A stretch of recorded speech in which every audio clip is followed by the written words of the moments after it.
Thank you, Mike, and good morning. I am the Reverend Joanna Fontaine Crawford. My pronouns are she, her, and I serve with the good people that are unambiguously, unapologetically progressive of Live Oak Unitarian Universalist Church in Cedar Park. I am here today because democracy, for me, is a moral principle rooted in the belief of equality and the inherent worth of all individuals.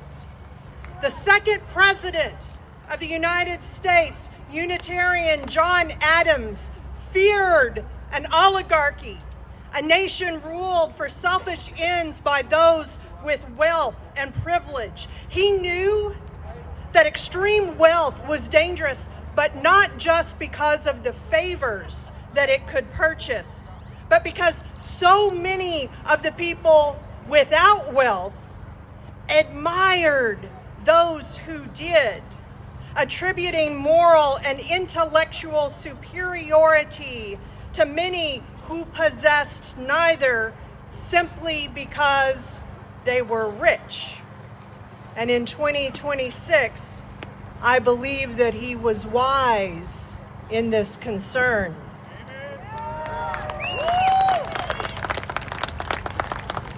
The writers of the U.S. Constitution worried about tyranny, and they put together a system of checks and balances, which, as historian Heather Cox Richardson says, was an elegant system of paths and tripwires to make sure a strong government could not become a dictatorship. Amen. But this system requires enforcers in the roles of our elected legislative leaders, and so many of them have abdicated from this responsibility. They have proven that loyalty to other leaders and to party is a greater priority to them than loyalty to democracy, and that keeping their power, keeping their position, their privilege is more important to them than saving our country.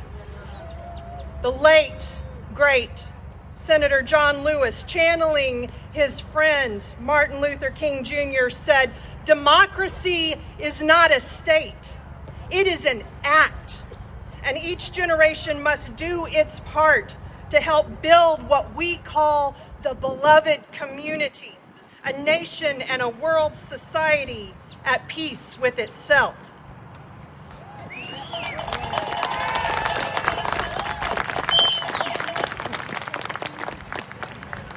In 1966, Dr. King himself addressed my people, the Unitarian Universalists, telling them, "Don't sleep through the revolution." The revolution that we now face is being waged by those who want to strip away all of the vestiges of democracy. Just this week, I'm sure many of you read about this. It was announced that 3 independent organizations have dramatically lowered the status of the U.S. as a democracy. Oligarchs and those who do their bidding are working for more authoritarianism, less representation. They want to rip away your right to vote, our right to be a country of the people, by the people, for the people.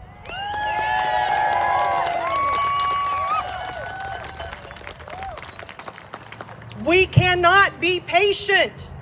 We must not sleep through this revolution telling ourselves that we'll get involved once all this mess is cleaned up.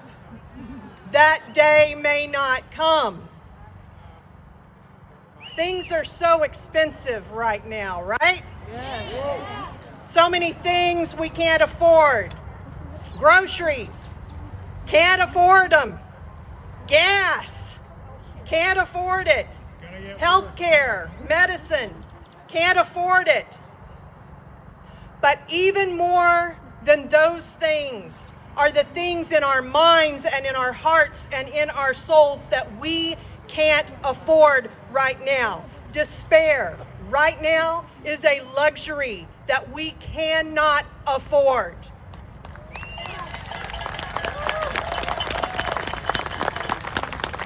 Pessimism, we can't afford it. Feeling powerless and just numbing ourselves, checking out, we can't afford it.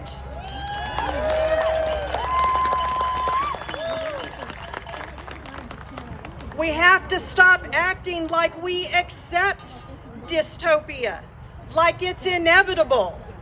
That's complying in advance. Cynicism. And y'all, I'm Gen X. Got any other Gen Xers here? Like for Gen X, cynicism is our love language. But right now, giving in to cynicism is complying in advance. And that includes cynicism about other people. It's so hard right now. It is so hard to keep hope in our fellow citizens. But look around here today, and also look at the courts. Not the Supreme Court, but the lower courts. Have y'all been watching this? There are still people, judges, and it doesn't matter who appointed them. They still believe in the rule of law. They still believe in democracy. And with their judgments, they are defending democracy. Now look, once people show you who they are, that's different. But we got to do the internal work of holding back on reflexive cynicism, because the fight for democracy is going to take all of us who are willing to fight for it.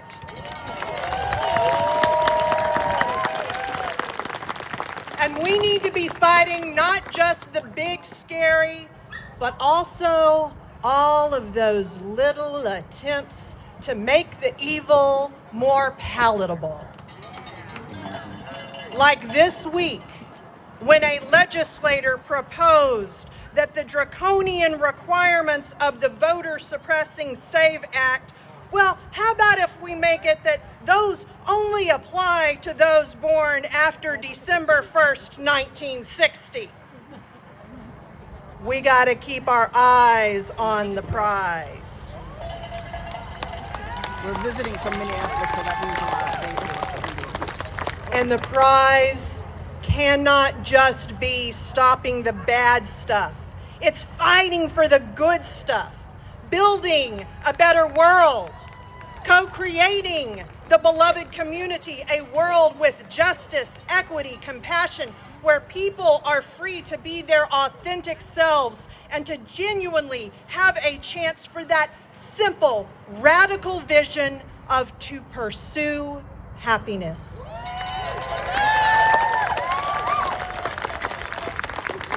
I am optimistic because, as Holly Near sang, to be hopeless would dishonor those who came before us. Every person who made this world better, every person who fought injustice, and even those men, flawed though they were, who wrote the Constitution and established the democracy of the United States, they all had one thing in common. They believed another world was possible.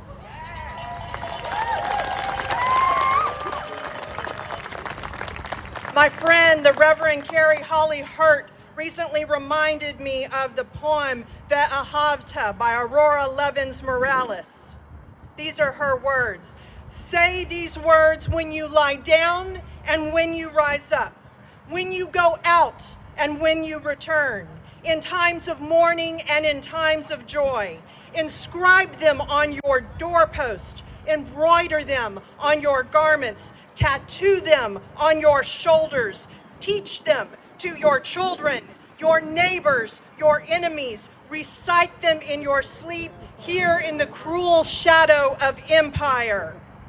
Another world is possible.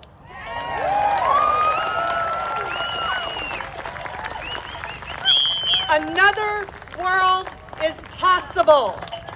Another world is possible. Another world is possible. Thank you.